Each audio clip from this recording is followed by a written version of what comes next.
일상생활에서 이런 용어들 많이 쓰는데 종류가 너무 많아서 헷갈리시죠? 은행 예금에는 어떤 것들이 있는지 완벽하게 총정리해 드리도록 하겠습니다.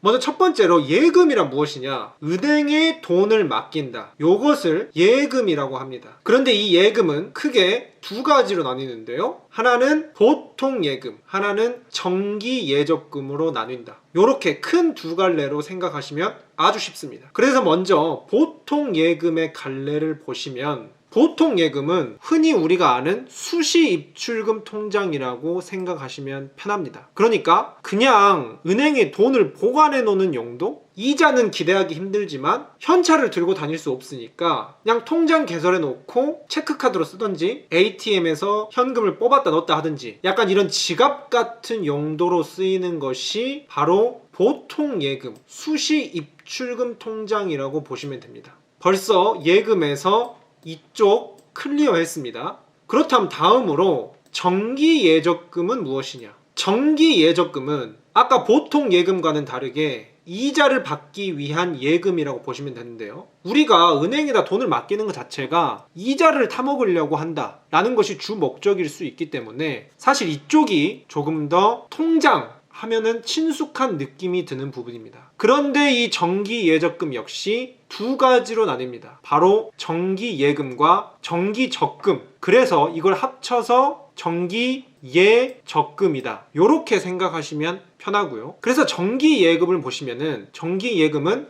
내가 어떤 목돈이 있을 때 그 목돈을 한 방에 은행에다 맡기고 일정 기간이 지난 후에 그 목돈과 이자를 돌려받는다. 그것이 바로 정기 예금이다 라고 생각을 하시면 되겠습니다. 은행의 아주 원초적인 기능이라고 볼 수가 있죠. 다음 정기 적금은 돈을 차곡차곡 쌓아가는 느낌이다. 이렇게 생각하시면 됩니다. 그러니까 120만원 적금을 든다면은 매월 10만원씩 차곡차곡 납입을 하면서 그게 12개월이 됐을 때 총 원금 120만원과 이자를 돌려받는다. 이것이 바로 통상적으로 적금이라고 불리우는 것이고 정기 적금이다. 이렇게 이해를 하시면 되겠는데요. 그런데 여기서 한 가지 특징을 보시면은 이 둘은 이자율이 같을지라도 정기 예금의 실질적인 이자가 더 높고 정기 적금의 실질적인 이자는 더 낮다는 것입니다. 이거는 따로 직접 계산해 보시면 아시겠지만 간단히 원리를 설명드리면은 정기 예금은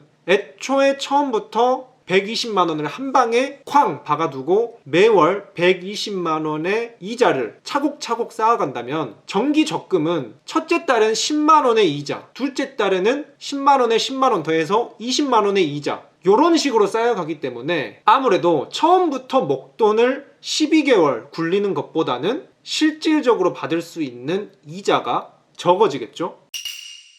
그래서 정기 예금을 우리는 돈을 장롱 속에 넣어놓는다고 하죠. 아니면은 마늘밭에 넣어놓는다, 금고 안에 넣어놓는다고 하는데, 그래서 정기 예금은 장롱 속에 넣어놓는 목돈 파킹이다. 요렇게 비유적으로 이해하시면 편하고요. 정기 적금 같은 경우는 차곡차곡 돈을 쌓아가는데 목적이 있다. 그래서 돼지 저금통과 같은 것이다. 요렇게 비유적으로 이해하시면 편합니다. 그래서 또 하나의 꿀팁은 돼지 저금통을 통해서 적금으로 돈을 차곡차곡 모은 후에 그 다음에 목돈을 만들면 이 정기 예금에 넣어서 이자를 더 크게 받는다. 요런 게 정석 메커니즘이다 라고 볼 수가 있고요.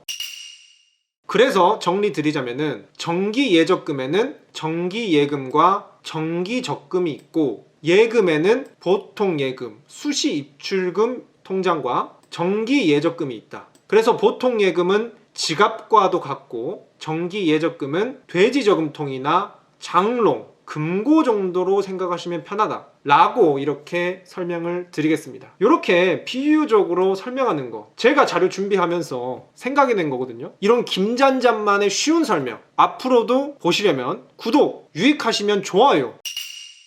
그런데 제가 이전 현금 관리 시리즈에서 이 은행보다는 증권사가 이자율을 더 많이 쳐준다. 제가 이렇게 설명드리면서 증권사 3+1 세트에 대해서 지금까지 여러 영상을 통해 소개해드렸습니다. 그래서 증권사에도 이런 지갑 역할을 하는 CMA 통장, 그리고 돼지 저금통 역할, 장롱 역할을 하는 상품들이 이렇게 이미 구성이 되어 있거든요. 게다가 이것들은 은행보다 수익률도 높습니다. 그래서 저는 사실 은행 예적금보다는 이런 증권사 상품들을 통해서 현금 관리, 목돈 관리하시길 권유드리고 있는데요. 그런데 이런 증권사의 기세를 점점 많은 사람이 알게 되기 시작했는지 은행이 최근에 이제 위기감을 갖고 좀 더 이자율을 많이 주는 그런 통장들을 내기 시작했어요. 그중 하나가 바로 은행에서 나온 파킹 통장이라는 것이거든요. 그래서 다음 영상에서는 파킹 통장에 대해서 아주 쉽고 일목요연하게 김잔잔스럽게 다뤄보도록 하겠습니다. 지금까지 김잔잔이었습니다.